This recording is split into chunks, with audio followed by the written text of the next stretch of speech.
So, hello everyone, and welcome to a very special episode of Making Nobody Happy. Today, I have something entirely new for you. It is our first ever guest interview. So, just let me do a very short introduction. We'll get started. Our guest today is a close friend of mine. We have lived in different states. We see each other regularly. We talk regularly. I've known him for over 20 years. He's a pastor. He's a speaker. He's the father of five amazing children, the first of whom has just graduated from high school and gone off to college. He's someone whose opinions and character I admire very much, and I'm very pleased to introduce to you Pastor Josh. So, hello, Josh. Thanks, Mike. So, Josh, we've known each other since before we were married, before we had kids, before our lives got so deeply connected together. When you first knew me, I was just a tiny little shrimpy guy, especially compared to you. But our families spent a lot of time together. Our wives spent a lot of time together. They've been friends for a long time. We've both been on some amazing journeys in our relationships. And that's what I want to talk about today. I want to talk about raising families in the modern world. And I just wanted to ask you some questions to get your thoughts on some of that. So just to start out, who are you and what is it that you do? How are you spending your time these days? Yeah. Well, I appreciate you having me on, Mike. I've been a pastor about 16 years and I've been married about 22 years. And like you said, five kids. We just sent my oldest off to college. I have two in high school, one in junior high, and one in homeschool. We were homeschooling all of our kids, and we've been sending them into public school about eighth grade. And then our oldest just graduated. So I feel like I've spent 18 and a half years, my wife and I, training and loving and teaching our oldest son. And now we're like a month into him being out of our house, being in college and being his own man. So it's been an exciting, sad, nervous kind of moment for me the last month, having my first kid leave the home. So yeah. How's your whole family taking having him gone?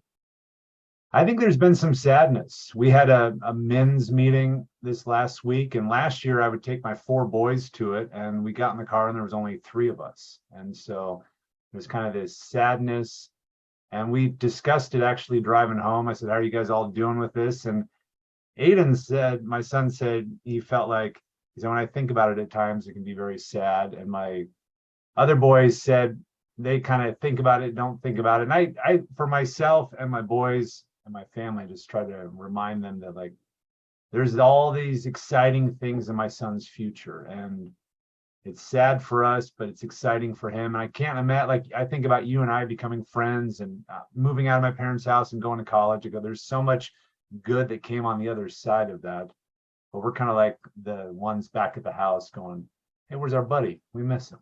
And I was struck by how much my kids love each other. I think that's a good thing, that nobody's like, I'm glad he's gone.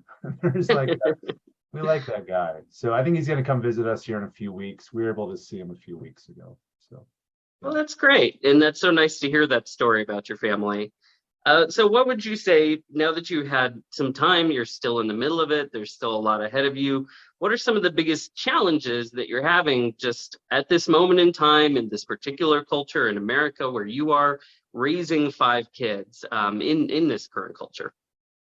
Yeah, the things that, as I think about that, I feel like there's been multiple phases. There's been, like, in my mind, there's been three phases of parenting. There was first sort of the protect and instruct phase, where my wife and I were really careful with, we homeschooled, we were careful with who they hung out with, like friends and associates. We just had a real season of, I'd say, from like 0 to 12-ish.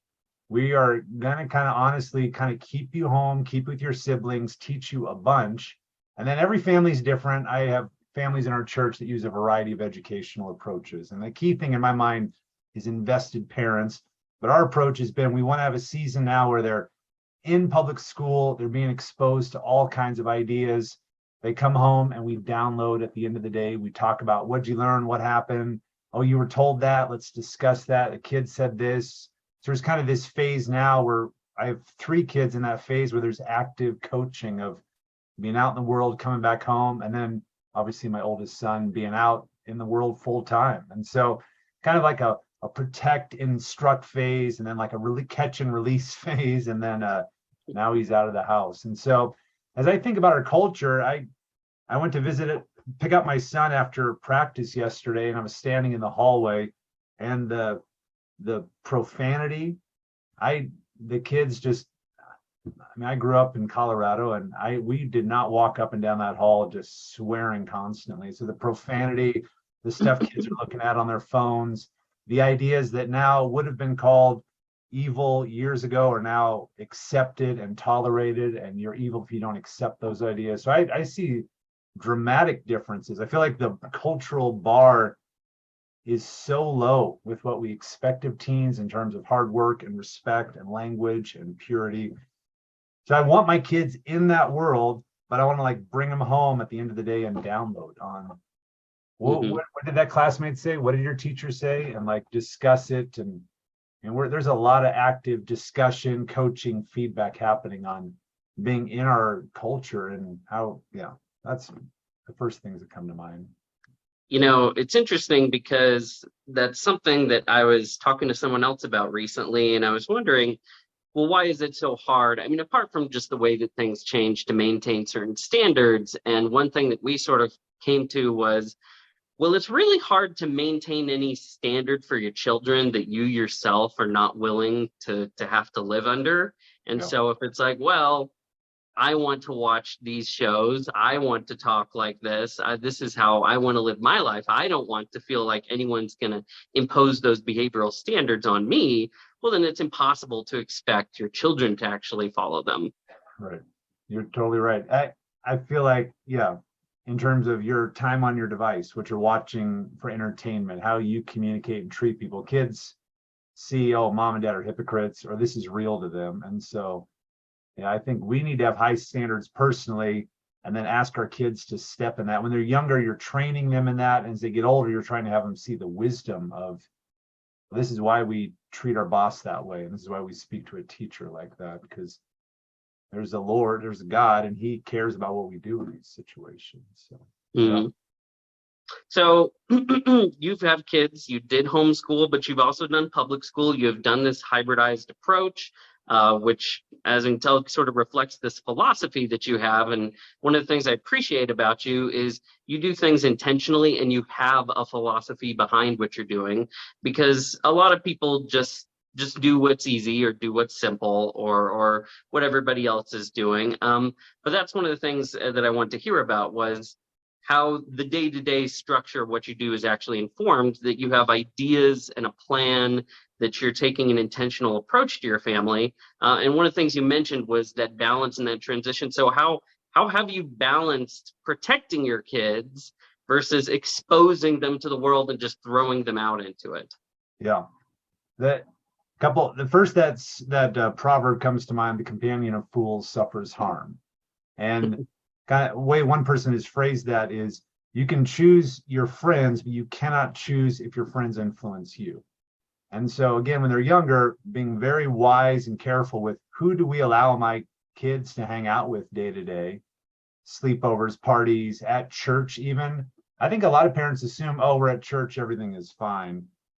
There are wise children and foolish children at church as well. And so you get in the car and you download on, yeah, that was unwise how that kid spoke to his mom or dad. And teaching your kids to kind of start seeing the world through that almost proverbial fool or wise young man or woman lens. And then when they roll into public school, I just had this conversation with my son that I just transitioned from homeschool to public school. I said, buddy, what are you looking for in school? He said, I want to find good friends. And I said, all right, tell me, what would a good friend be? And he said, well, they wouldn't swear. I said, yeah. How they speak and their language is huge. I said, what else? He said, well, how they treat teachers. I go, absolutely. Their respect for authority. I said, what else? He said, if they're looking at bad stuff on the computer or their phone. I said, yep, if they're looking at things like that. And I said, what else? He said, I want kids that want to work and do well in school. And I said, okay, you find kids that have honorable speech, respect teachers, aren't looking at impure things, that are working hard. I said, you find those kids and you hang out with them. And so then what has encouraged me is I've seen my oldest, my second oldest, my third oldest, and now my fourth oldest having that filter of, well, the companion of fools suffers harm. I don't want to hang out with fools. And so you can be in a school full of kids that are saying and doing all kinds of foolish things. But if your kids have been trained and instructed in having a fool or wise filter, I think they can gravitate or find those kids that will not degrade. Again, you can choose your friends, but you can't choose if your friends influence you. I feel like there has to be a filter we give our young men, our sons and daughters, to be able to kind of evaluate, because our culture is very wicked and profane. And yeah, that I have a couple thoughts, but I'll hold them. But I feel like that to me is the big thing of like how you train your kids in selecting wise friends would be the first thing that comes to my mind. That's a good example. Have you ever heard of the book, The Benedictine Option? Yeah, I read it. Yeah. It's interesting because that's a sort of discussion that comes up a lot, is a question of, well, we're in this culture, but there's going to be things that you don't want to be part of. And that's actually always been true. I mean, it's not like that hasn't always been true in America, that there were certain things and subcultures that you don't want to be part of, and that's true anywhere you live. Yeah. But I like what you're saying. It's this idea of, well, we don't necessarily have to head for the hills. Maybe there come times in life where, in fact, you do, but we're actually called more into a position of we carry that with us. One comment on that is at some point, our young men and women are going to go to college, they're going to get a job, they're going to move into a neighborhood. And so at some point, they have to learn that skill of being in the world, but not of the world. Mm-hmm. And so you're teaching that either in your house when you can coach and instruct, or they learn it in college, or they learn it on their first job. But at some point, unless we're going to take the Benedictine option to, it's like, well, we are actually going to move into a monastery. Right. We're going to go live isolated. Otherwise, we're in this world. So how are you in the world, but not of the world? I think that fool, wisdom, friend, companion filter is a really important thing to teach our Mm-hmm. kids. Yeah. So you're trying to develop something internal. Yeah. Um, And my oldest, when he just graduated, they had this senior awards night. And it was very encouraging for me because as a dad, and Krista and I, we've been teaching him these things. And they were like, all right, all the students that took X number of AP classes, stand up. And it was mostly his friends.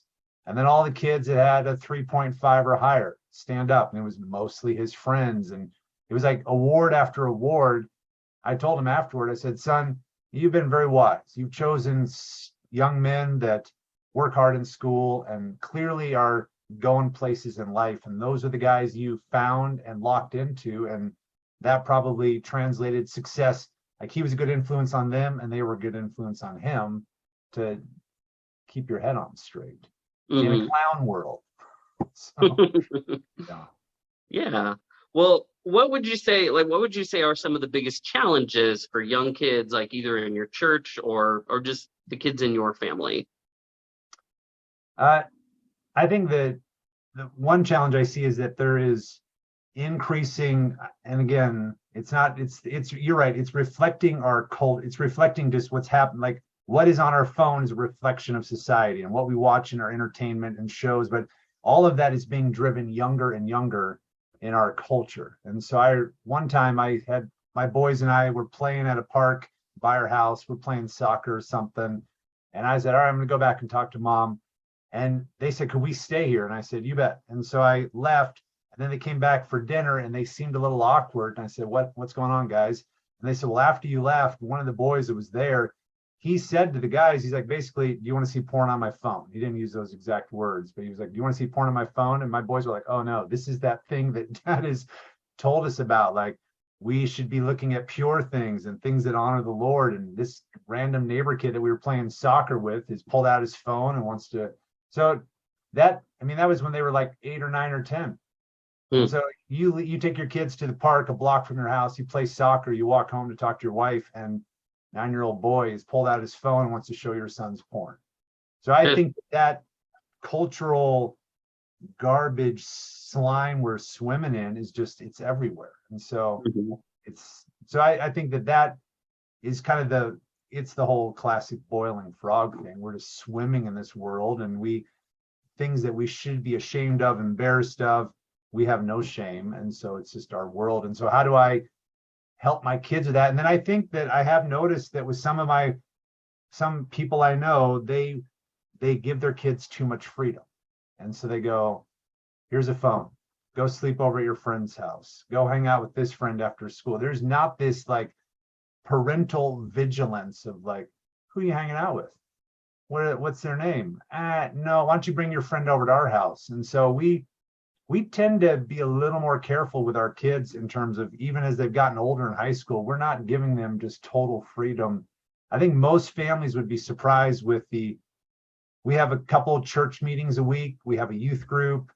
There'll be like, we might have somebody over. There'll be just a few nights at home with us as a family playing a game, watching a movie or something, but our kids are not running 100 directions with tons of friends. They all have lots of friends, but we tend to socially go, well, you were with your friends from 7 to 3. It's time to be with your family now. And so when they're at school with their friends, there's teachers there. So I do think our culture has there's a decay, a rot happening in our culture.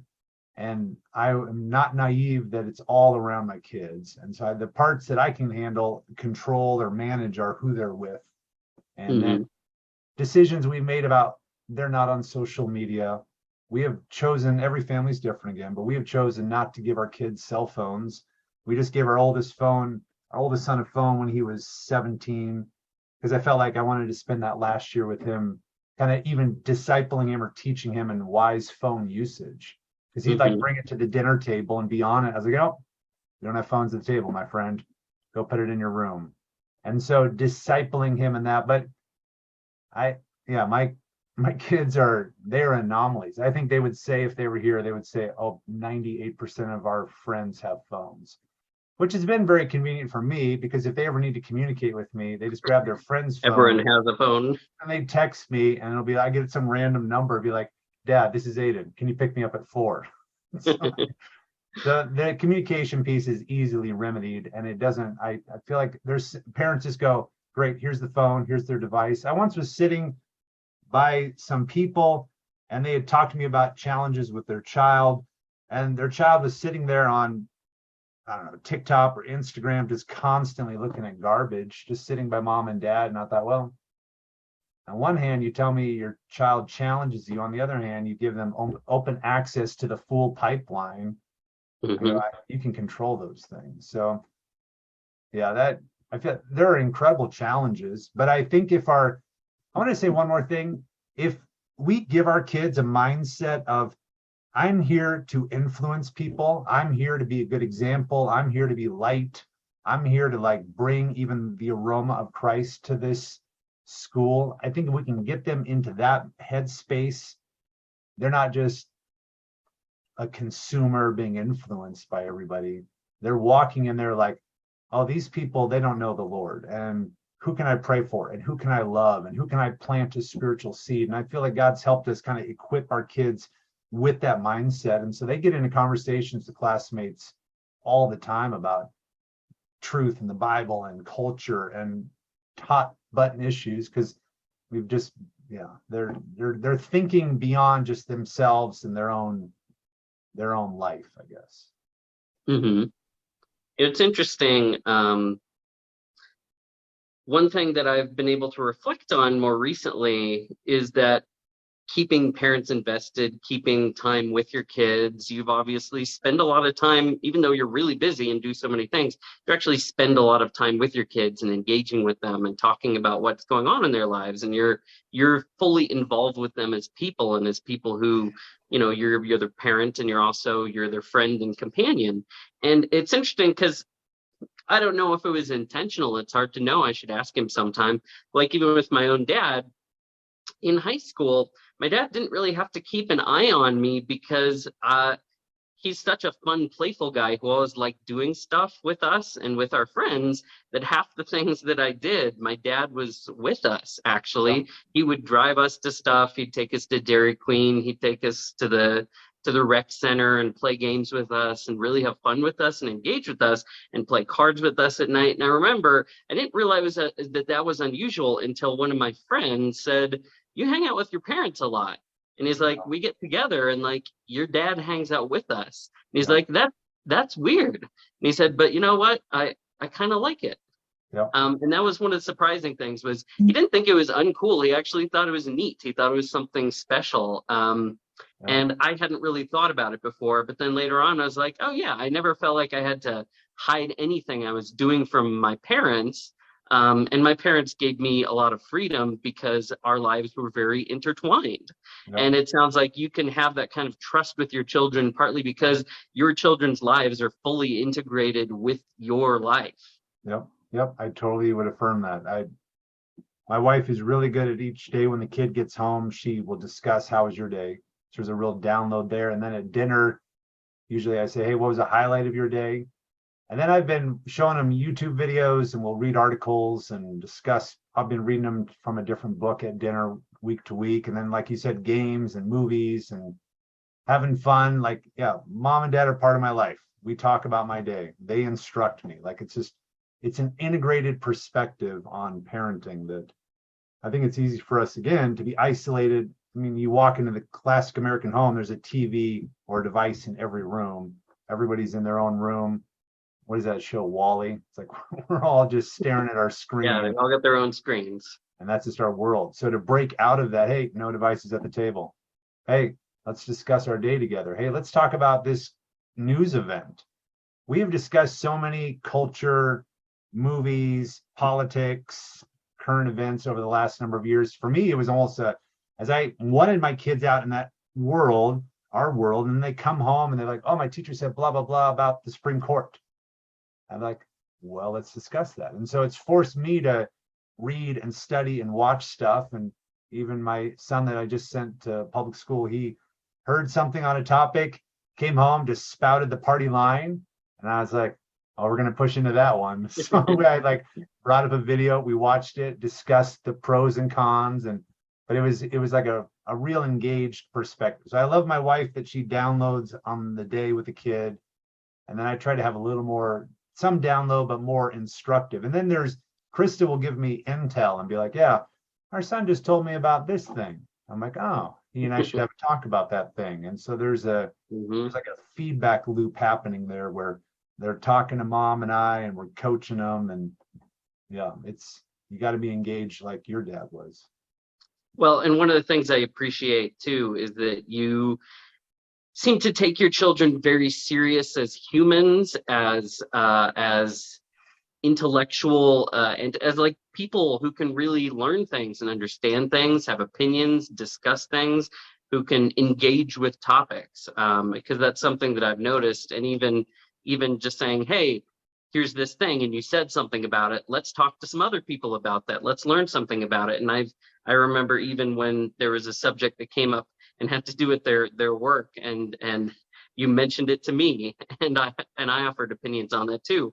And what that really drove home was like, oh well, Josh isn't even just saying, well, here's my opinion. Josh is really discussing these issues with them in like a meaningful, interactive way, so that they're really learning, and taking them very seriously as developing humans, and that's something that I really appreciate. One comment on that. Sometimes they will, as teens, they will say something in like a argumentative, combative way. And then I would get defensive as a dad and be like, wait a minute, what are you saying? And my wife, Krista, she said, hey, I think they might be phrasing it poorly, but they're trying to get your thoughts on this topic because they're in these conversations with classmates. And so not taking, maybe the question was presented way combatively, and being chill and be like, yeah, that's a great question. And then being able to like stay humble, engage, and be like, well, how would you answer that? And let's look some sources and let's discuss it. So not being defensive when a kid pushes on your thinking on a topic, and then I realized that I changed my tone, and then they'll be at school and they'll email me and be like, Dad, I'm in a conversation about such and such topic. We're discussing abortion. What was that article you read to us last night? And I'll email them the article, because so sometimes they're almost like playing the devil's advocate with me at dinner, because they're like forming their arguments and opinions on stuff. And I think there can be this really cool dynamic element that you're talking about. Right. It seems to me that in a way, what you're doing is you're genuinely inviting them to be not just subjects, but participants. Like you're inviting them to participate with you in thinking about something. And Right. then when they go out and they have to engage with it, they will re-invite you to participate with them. It sounds Yeah. like that's the cycle. Because you have invited them to participate meaningfully, they then want you to participate meaningfully. And that's what keeps this dialogue going and lets you actually be part of things. And in the same way that my dad wanting to make me part of the fun things he was doing made me want to bring him to Right. the things that I was doing. Yep. Yep. Well, so you're also a pastor as well as a father, and so you deal with a lot of different people, including young people who have graduated, who are out there into the working world. And what kinds of situations are like the young singles facing these days in the people that you encounter? Yeah, I appreciate that question. So I'm a math guy. I love numbers, and so I'll throw some stats at you. So this is all research that I've done for youth group teachings and stuff, but I believe it's 98% of high school relationships don't last. 80% of high school kids they're sexually active. I heard from a police officer recently that 70% of kids are sending nudes or sexting. So you take 98% failure rate, 80% immorality, 70% basically child pornography if they decided to press charges. That's a Mhm. train wreck. And so as I've been talking to my teens in high school, that it is a world of dating and boyfriend and girlfriend and who are you dating, who do you like, who's your crush. And so my conversations with my kids in high school has always been, hey everybody, it's a train wreck. And I would like you to like focus on academics, focus on becoming the man or woman you're supposed to become. And I read that basically if you have a girlfriend or boyfriend in high school, it's a 0.4 or 0.5% drop in your GPA on average, like a dating versus a non-dating couple. So I also told my teens, I've said, you don't know who that young man or woman in your school is going to become. And I go, you don't know who you are becoming. So there's this element of like focus on school, love people, focus on just like becoming who you are. And so we have had many conversations about purity, about guarding your heart, about dating. Like these are topics that come up week to week, month to month with our teens. Like, how's your love life? And they kind of smile at me and roll their eyes. But there's this so I'm not afraid to jump into this topic with them, but there's also been lots of wisdomy kind of conversations about, hey, focus on getting good grades, loving your classmates, growing into a godly man or a godly woman, and then trusting that the Lord will bring you a good spouse at the right time. So that's kind of flavored my perspective with teens.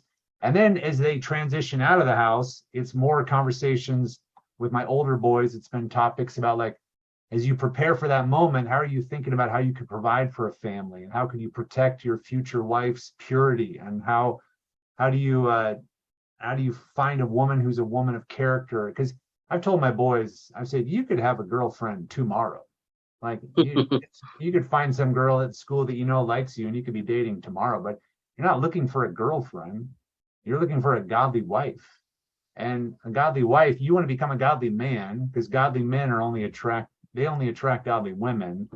So you're trying to become a godly man so you can attract a godly woman.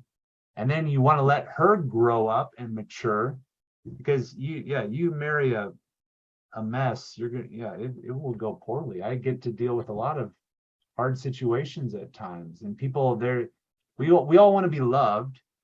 We all want somebody to care for us and to know us. And so that desire, which is good, forces us Mhm. to like run into a relationship, I think sometimes early. So I mean the Bible talks about like don't awaken love until it's time. Like above all else, guard your heart. So there's a wisdom piece of like, man, I want to be loved, I want to be known, but I'm going to be wise and patient and then trust the Lord. I think that what somebody has said, like when you're a young man or woman, who are you going to love is like the defining question of your life.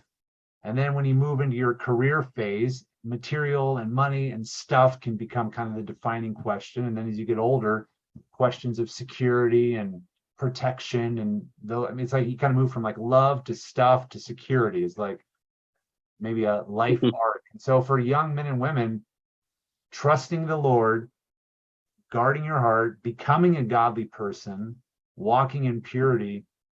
And I think that you'd make those habits as a young teenager into your 20s. I think you're setting yourself up for marital blessing. Like when I gave a talk at our youth group last year, I said, you either have the pain of being single now, or you have the pain of a train wreck of a marriage.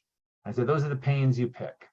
I said, because if you lay a foundation of impurity and no counsel and not guarding your heart and rushing into a relationship too early, there's a lot of pain that can bring you down the road versus the pain of everybody else is dating and the pain of I'm single and the pain of will I ever get married and all of those pains in the short term, trusting the Lord. I had recently read a book that I think is fantastic on Christian dating. It's called Outdated. I'd throw that on the I had my teens all read that. I read it. I think it's a balanced biblical book and that gets into, so I'm just interested, so that's kind of the mindset I've had with my teens of like the stuff we've discussed related to dating. And now my oldest son has moved out of the house. And at some point, I trust he'll find a good woman and get married. But I that was the mindset I wanted him to have, that it's not like, get a girlfriend. It's like, no, you become a godly man and you trust the Lord and walk in purity. Right. Sort of focus on the thing you're using to build an entire lifetime rather than just having the symbols of things right now. Right. Because you're trying to train for an extremely long-term investment that hopefully spills out not even just into your immediate life, but into generations and generations and generations to come. I think when I was younger, one of the most interesting things that really struck me was we were reading some Jonathan Edwards essay in class, and it just had a little biography of him, and it just said, here's all these people descended from him, like Supreme Court justices, doctors, tons of people, thousands and thousands of people descended from his family that have had this massive impact, not just on that one moment in history, but the entire history of the United States was affected by this one really amazing family with a wonderful husband, a wonderful wife, good kids, like that setting up for that didn't just have consequences for his immediate relational happiness, but for the good and well-being of the entire civilization for generations to come.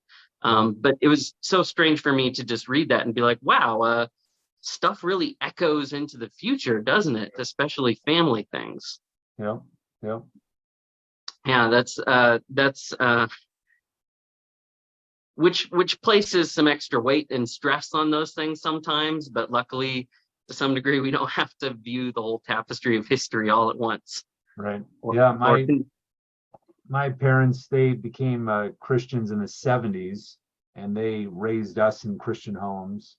And I'm the oldest of 7 kids, and everybody has married a believer and is staying faithful there. And I believe there's 27 grandkids or something. It's what you're talking about exactly. It's like my parents' decision to follow the Lord and raise us in a different way than the world is now suddenly impacting not just 7 plus 7 more plus 27 lives. You go, there's a generational momentum.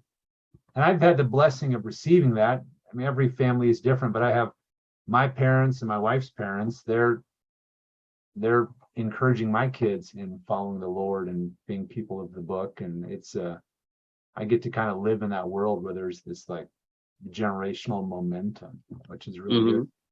Yeah, well, and that's something that both of us got to see. You were, of course, at my parents' 50th wedding anniversary, and just seeing that continuity. We had a bunch of couples who had been married 50 years, and we're all so glad to be with each other, and all had these families and children, the way that it expanded it. And you just don't get to see that as much. And it's interesting because I was just reading, it was, just some secular statistic stuff about relationships and dating recently. And one of the things it said well, the number one predictor of infidelity after marriage is sex before marriage, like Okay. having premarital sex, the number of people you did it with. And they actually had a bunch of there was a bunch of statistics like that. Well, and part of the reason is because people seem to have this mentality of I can do whatever I want for this more and more expanded period of time, maybe even until I'm like 30, 35, go and have all sorts of fun. And then somehow I'm going to just, as a cherry on top, when I'm done with all that, I'll add a stable marital relationship to that and kids. And somehow I'm going to change the habits of my entire life and it'll be completely different. The actual data says, no, you're going to keep being exactly the same way you were before. Yep. And clearly, like you were saying, with when you have young people who are being raised in this atmosphere of highly unstable relationships, highly shallow and often exploitative relationships, that statistically I read from Mark Rignerus that the majority of relationships become sexual before they become relationships. Wow. Like that happened in the majority of young people's relationships. They will have sex before they even have had relationships. Like this used to be this endpoint. Now it's just like, it's right up at the front. It's before we're even officially dating. And like you said, with the sharing nudes, that is practically child pornography. Like if that's what everyone is doing and that's the pattern they're setting, and they're going to follow that pattern for the next couple decades, how do they expect that to change just because they hit 30 something and now they want to have a stable marriage? I totally agree. And going back to your parenting piece, like I think as parents, we cannot be naive that that is the world we are raising our kids in. And so it should have real implications in friends, dating, phones, time, all of that. Like mom and dad just can be like, oh yeah, he has a boyfriend. It's no big deal. No, it's a really big deal. Like you could be allowing your kid to set patterns that will roll for years. Mm-hmm. But vigilance, I feel like we have to have in this area. So Yeah. I think I haven't thought about a lot. I think of a lot of it as things, as much as we act like we're so sex positive, it's really just, and this was the title of Mark Regnerus's book, is cheap sex. He says actually it's just become the cheapest thing in the world. Like you said, you could get a girlfriend tomorrow if you wanted. You could probably have sex tomorrow if you want. It's that easy. And it's because it's become so cheap, so easy, so devalued. It's no longer something of like immense importance. It has really become a cheap good. Yeah. So considering we have to live lives. We have our kids. We raise our kids up. At some point, our kids do have to leave us. You've had to experience them recently.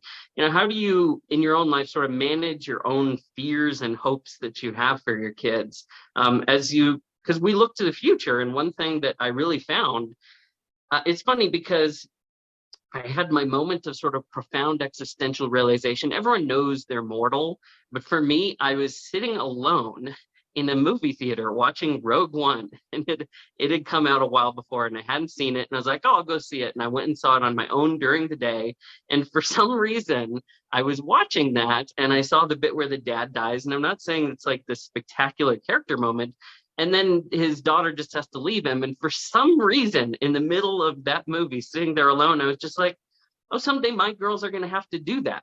They're going to have to walk away from me. They're going to have to leave me behind permanently. And it was just, I guess I just reached that point of being old enough and having had kids for a while where I was like, well, my kids actually have to leave me behind. Like, I can't avoid that. That's part of it. And managing feelings about that is now something I have to think about. Right. So how have you handled that in your life? Yeah, I appreciate that question. There a few things come to my mind. One is ultimately they're God's kids. And so he loves them more than I love them, and he knows them more, and I want him to be involved in their lives. And so there is a releasing of that, like, hey, I'm not like the sun, moon, and shining stars. Like, I love you, I instruct you, I train you, but I also understand that you stand before the Lord. And so there is a releasing of that I feel like allows me, you're catching me pretty fresh in this the last month of like, man, my buddy that I spent 18 and a half years in pouring my life into now has gone to college.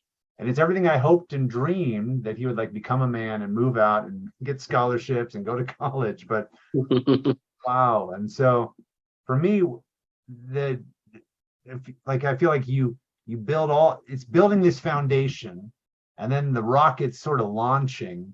And so you've trusted that the Lord has used all of your labor and instruction and correction and vigilance and all these things to build this foundation. And now the kid's going and you trust, well, what is it? The Lord, he who began a good work in you will be faithful to complete it. Like you stand before the Lord, you are God's kid.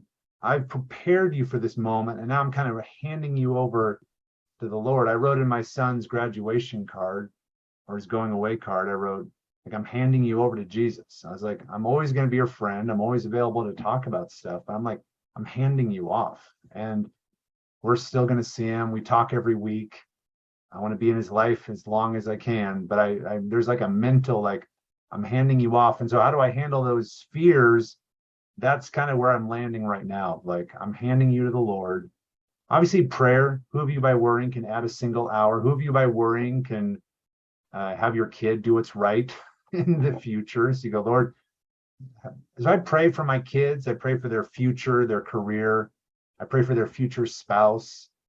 And in these moments the last month, when you think about when I think about my son and I'm worried about this or hoping this will happen, trying to use that worry as a motivator for prayer. So trusting in the Lord has a good plan.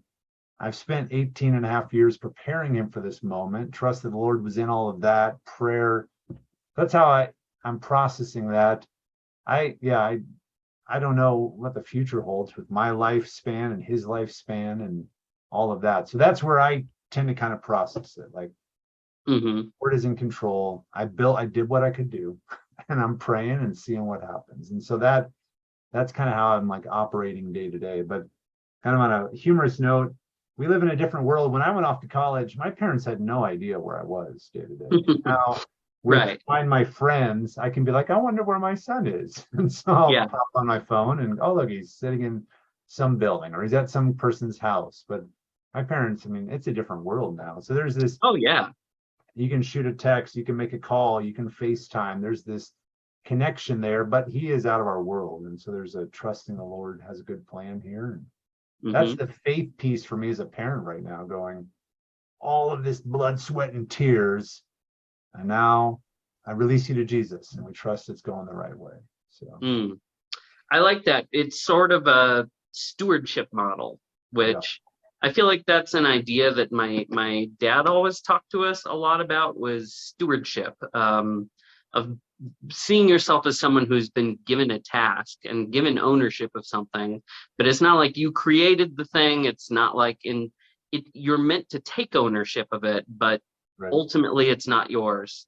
And there was, even on this channel, I actually did a reading of one of my favorite passages from The Lord of the Rings. And it's the bit with Denethor, when Denethor dies, and you see how he becomes twisted. And there's a bit where, and I like it because Gandalf actually tries to talk to him about what is causing him so much upset. And Isolde says, what do you want? And he says, I want things to be like they always were.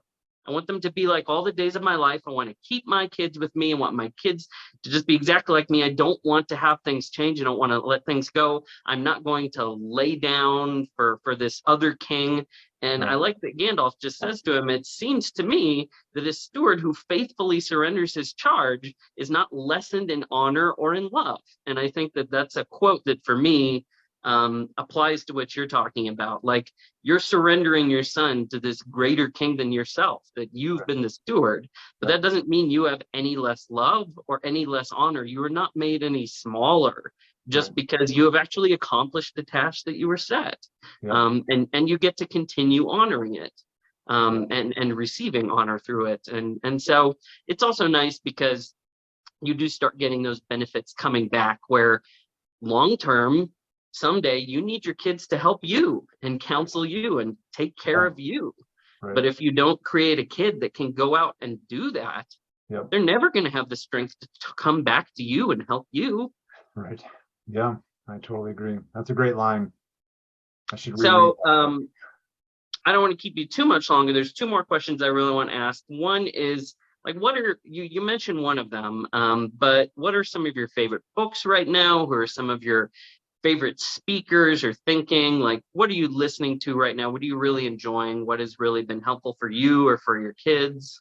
Yep. A couple thoughts on that. One is I try to have a diet of news. Like I go for 15 minutes, I'm going to read what's happening because you could spend an hour reading the news and reading Hmm. articles. So in the morning, I try to get up, read the word, pray, and spend some time on the news. But I try to have it. And then when I do that, I try to look at a variety of political and cultural perspectives. So I have some very left liberal websites I go to and some very conservative right-wing news websites to kind of get a balance of perspectives there. And then when I'm usually working out, I will listen to various cultural commentaries on movies, politics, cultural events from typically a Christian perspective, but not necessarily. So I try to like have, and I feel like it helps people that I've come to respect over the years that are they like see the world in a biblical conservative way. I try to have a pretty steady diet of hearing their thoughts on the news and events. So I'm trying to see a range of what people are reading news wise, because your perspective can be radically shaped. There was a guy who came to our church. He said I was an atheist for years and I would just watch atheism videos in my YouTube feed. And he said it was almost like I said, and then he started asking me his questions and I answered them all. And he's like, yeah, it's like my atheism was just built on the YouTube algorithm. And he was like, and now he's like come to church and he's digging into some stuff, but it's like what we consume shapes our thinking. And so trying to be wise that I want to listen to people and read and study. So usually by my bed, I have a stack of books and I try to read like just a fun fiction book, maybe like a Navy SEAL adventure book. And then I'll usually be reading maybe some apologetics book. Pastors get given a ton of books. Oh, The I'm people sure. at church are handing me books all the time. And so I'll leaf through some very quickly, some I'll really appreciate. And so I read multiple books a month, but it's, yeah, I think I appreciate Tripp. I feel like he has, specifically on parenting, I feel like he's really good on parenting. My wife really likes Elizabeth Elliot, some of her recordings. The other thing that I think is important is that we have people in our life that are down the road from us that are living where we want to be in like 5 or 10 years. So we had a leadership retreat with our church last week, and I sat with one of the dads who he's released 2 kids to college. They've graduated and they have their head on straight. And so I Hmm. like grilled them on. I was like, what did this look like? And how did you do this? And what did you do with these things with college kids?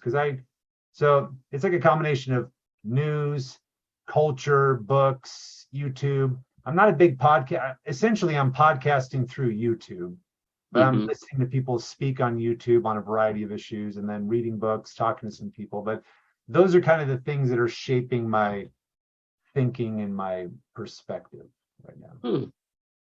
It's interesting because a lot of the things that you're talking about is what I was sitting down and writing last night so that I could maybe do a future episode for this. And some of that was like you were saying about the atheist who came to your church. Whatever side of things you're on, whatever perspective you're coming from, technology makes it so much easier to basically live in a hall of mirrors where everywhere you look is just reflecting one thing about yourself back to you. Right. And in a way that can be, it feeds everything back into your own identity and it's not necessarily good for growing. What you do is you grow into a sort of homogenous complexity in that you add way more and more and more and more, but of only one thing and only one perspective on things instead of a heterogeneous complexity where, I think that's part of how God designed the world for you to have to knock around with people of different ages. Like it's good to hear from young people. It's good to hear from old people. It's good for men to hear from women to hear from men. It's good to have all this cross connection between different personalities because that's part of the ministry that was provided for us to Yeah. help us and to help us grow out of ourselves and get this larger picture that we can't always just grasp on your own. So I like that seems to be something you're keeping your eye on. Yeah. And one subset of that is I enjoy videos where it'll be like a clip and then somebody reacting to it. It'll be like Mm. Oh yeah. perspective A and perspective B. I find those especially enjoyable because you hear what you're saying. You hear this is the pro this side, and this is the argument against that side, and so Hmm. I enjoy that kind of angle where it's forcing you to Right. engage with it both. Well, that's like good philosophy, but so few people do that or know how to do that. They would say, yeah, that's how you have this discussion. That's the foundation. Let's have a true discussion between people of different ideas and try and figure things out. Yeah. Well, I just have one final question, and for me, as I said, I see the family as this core institution of human existence. And within that, I feel like the larger family and the extended family is a big part of that. But at the core of it, we also have this union, this partnership between a husband and a wife, and it is set up as this uniquely special image for us to help us understand things about the divine relationships in our life. So I just want to close by asking, how has your marriage affected or improved your life? How has it helped you to succeed? How has it helped you to find meaning in your life? Yeah, I think my wife is the best thing that's ever happened to me. Like beyond becoming a believer, my Hmm. wife is like the biggest blessing. She's my best friend. She allows me to like do what I do day to day. Like I could not be the father of 5 children and pastor church and lead a youth group and do youth sports and hospitality and decide like she and I'm helping her do what she's doing. But there's this incredible friendship, discipleship, partners in the gospel thing happening that she's mentoring our kids and mentoring women in the church, and I the same thing but with men. And they're we're opening up our home and having people over for meals and Bible study. And so all of that is like, so you go, how do you live your life? I go, I could not live my life without my wife. Like she allows me to do what I do. And when we have had a disagreement or a conflict and we haven't quite got back to the same page, it feels like I feel like Eeyore, like the whole world is like a little dark, a little sour. So she's a huge blessing. God has used her to grow me. I remember when we were newly married, I said very humbly, I think I'm better than every husband you know in the middle of a conflict. And she said to me, well, you need to be Jesus to me. She would not, she has always had a high bar for what she expects of me. And God has used that to grow me. And so I go, well, who I am as a father, who I am as a pastor, who I am as a man, God has used my wife, my helper, my crown to help me become that person. And so the other day we were driving to church and my younger boys were in the car, and one of them said, if you could go anywhere for a month, who would you go with? Where would you go? And I said, well, I love you all, to my boys. And they're like, we know, you would just go with mom. I was like, well, I think there's a security that mom and dad that just love each other brings your kids that they can't even articulate. And so in that Hmm. drive to church, my boys are like, yes, dad, we all know you would just take mom and be gone for a month. And it doesn't make them insecure. It makes them more, they're like, I have a mom and dad that really love each other, that are committed to each other.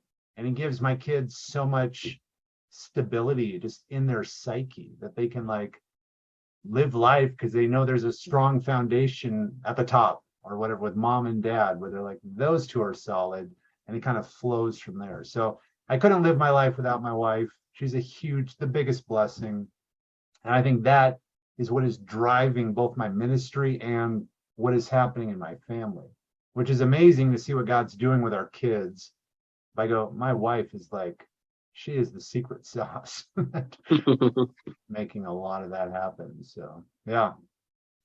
Well, that's actually one of the reasons that I particularly want to talk to you, because I was reading a book recently, The Future of Christian Marriage by Mark Regnerus, which is a really interesting book. And a lot of it actually is just surveying young people around the world about what are relationships like right now. Do people date? Do people get married? Do people have kids? What do you think about this subject? Like, what do people in all these different countries, what do you even believe about marriage? Um, And in particular, there was just one story in there of this Russian couple, and Russia has had some terrible problems. It's got this horrible demographic imbalance where there's way more women than men, like catastrophically way more women than men, because so many men have actually either drunk themselves to death or killed themselves. So clearly there's a sickness at the heart of that culture. And one of the couples, and it was a young Christian couple, and they were just saying, we have no positive examples of marriage in our life. Like, we aren't even aware of any. We do not know a single married couple or happily married couple. We don't know anyone where it's either not a sham and everyone's cheating on each other, or they're divorced. They said their own parents have had like three spouses each. Their families are a complete mess. And they just said the only inspiration we have is, they say, we go to church and we listen to the pastor, whatever they call an Eastern Orthodox church talk, the patriarch, whatever, and he says, we hear these stories about these couples from the Bible, and they said, that's it. That's our entire example of what marriage can be. We have nothing else in our culture that is actually showing us what this relationship could be. And we're just reading these stories and we're putting our trust in it, that there's something there, that there's some point to being married, that there's some value to the relationship. And that's why I especially wanted to talk to someone like you, who I look and say, this is a marriage. This is, and of course, my own parents have had a great inspirational marriage, as I mentioned, but it's great to talk to people at different stages of it. And so I look at you, I look at your marriage, I can see how it has affected your kids.